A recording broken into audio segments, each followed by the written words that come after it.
Greater విశాఖలో రాజకీయాలు వేడెక్కాయి. Visakha mayor పీఠాన్ని దక్కించుకునేందుకు కూటమి వేగంగా పావులు కదుపుతోంది. జీవీఎంసీ మేయర్ గొలగాని హరికుమారిపై అవిశ్వాస తీర్మానానికి ముహూర్తం దగ్గర పడుతోంది. వైసీపీ కార్పొరేటర్లు ముగ్గురు తాజాగా జనసేనలో చేరిపోవడంతో అవిశ్వాసం నెగ్గేందుకు కావాల్సిన మ్యాజిక్ ఫిగర్ ను కూటమి దాటినట్టే కనిపిస్తుంది. అయితే మరోవైపు అవిశ్వాస తీర్మానాన్ని బహిష్కరిస్తామన్న వైసీపీ కార్పొరేటర్లు చెబుతున్నారు.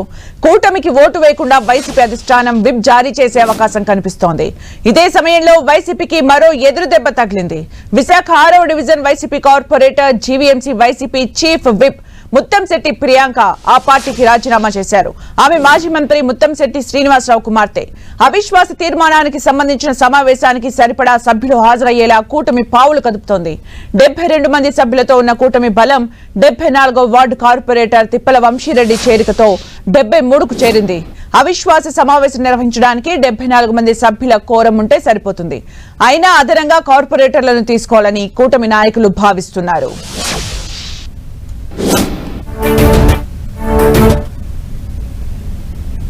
అదే రకంగా